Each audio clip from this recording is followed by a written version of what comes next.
নমস্কার শ্রোতা বন্ধুরা, আপনারা শুনছেন 91.2 FM রেডিও সুন্দরবন। সাথে আমি আছি আর্জেরিয়া, এবং আজকেও একটি খুব সুন্দর অনুষ্ঠান নিয়ে কিন্তু আমি হাজির হয়েছি আর্জেরিয়া। আমরা বন্ধুরা বিভিন্ন সময়ে বিভিন্ন রকমের অনুষ্ঠান আপনাদের সামনে উপস্থাপিত করি। আমাদের রেডিও সুন্দরবন সুন্দরবন বাদাবনের কথা বলে, এবং সেই রেডিও সুন্দরবনের পক্ষ থেকে আজ আমি এনেছি একজন সুন্দরবন বাসিন্দাকে। আমরা জেনেছি উনি একসময় সুন্দরবনের বাসিন্দা ছিলেন, কিন্তু আয়লা ঝড়ের একটি দুর্ভাগ্যবশত কারণে উনি এখন টাকির বাসিন্দা। এবং যে মানুষটি আমার পাশে দেখছেন আজকে, যে মানুষটিকে, তিনি একজন শুধু শিল্পী মানুষই নন, তিনি ভালো বাঁশি বাজান, ভালো গান করেন, ভালো ফুটবলার ছিলেন, ভালো ফুটবল খেলতেন। সেই সাথে তিনি কিন্তু একজন প্রাথমিক স্কুলের শিক্ষক ছিলেন। এখন তিনি অবসরপ্রাপ্ত। তো এমন একটি ব্যক্তিত্বকে আমরা পেয়েছি, অসাধারণ ব্যক্তিত্বকে। আমরা ওনাকে প্রথমেই জানাই ধন্যবাদ আপনাকে আমাদেরকে বিশেষভাবে সময় দেওয়ার জন্য। তো আপনার নামটা একটু বলুন। আমার নাম কিশোরী মোহন হালদার। কিশোরী বাবুকে পেয়েছি আমরা আজকে, কিশোরী মোহন বাবুকে আমাদের পাশে। আচ্ছা কিশোরী বাবু, আমরা তো জেনেছি যে আপনি বর্তমানে টাকি বাসিন্দা। টাকিতে কবে এলেন? টাকিতে 10 সালে এসেছি। 10 সালে।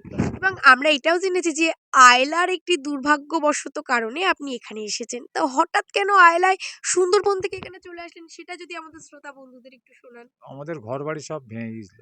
আচ্ছা, আচ্ছা। তো ভেঙে গেলে এখানে ঘরবাড়ি কিনে শুরু করি। আচ্ছা, জায়গা কিনে ঘরবাড়ি শুরু। তো আপনার সুন্দরবনে পার্টিকুলার কোন জায়গায় বাড়ি? পার্টিকুলার হিঙ্গলগঞ্জ থানার দুলদুলি মঠবাড়ি গ্রামে। দুলদুলি মঠবাড়ি গ্রামে। আচ্ছা, তো আমরা তো জেনেছি যে আপনি ভালো খেলোয়াড় ছিলেন। তো খেলা সম্বন্ধে যদি একটু কিছু বলেন। খেলাধুলো প্রত্যন্ত অঞ্চলে তো আচ্ছা।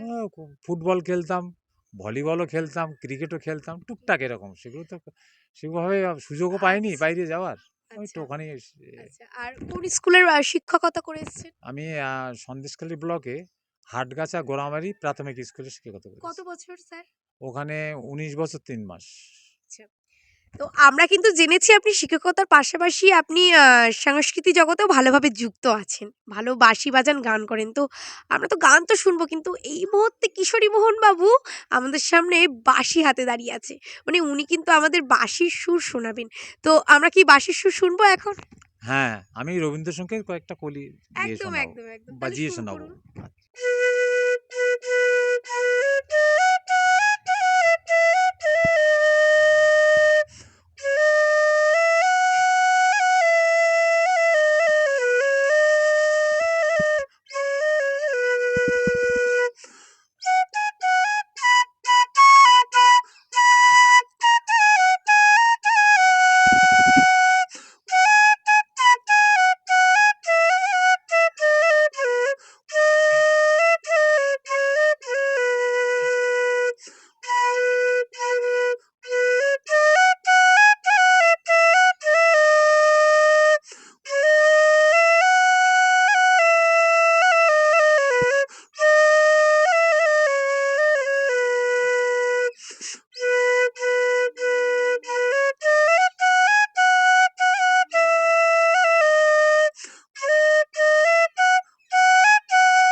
কবিগুরু রবীন্দ্রনাথ ঠাকুরের গ্রাম ছাড়া ওই রাঙামাটি পথের একটি সুন্দর সুর কিন্তু উনি আমাদেরকে শোনালেন। এর জন্য অনেক ধন্যবাদ ওনাকে।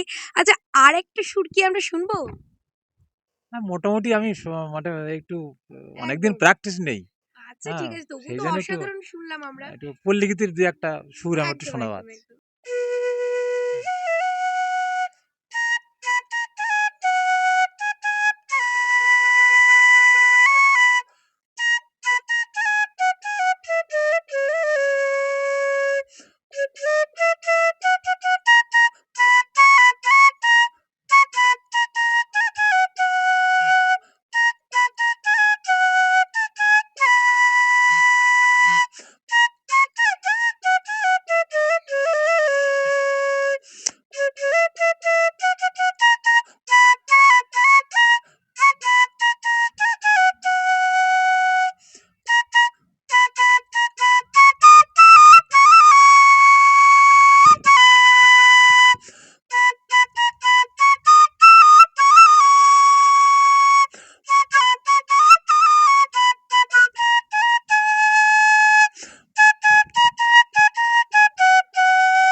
সুন্দর একটা গান এখন ট্রেন্ডিং এ চলছে বর্তমান জেনারেশনে।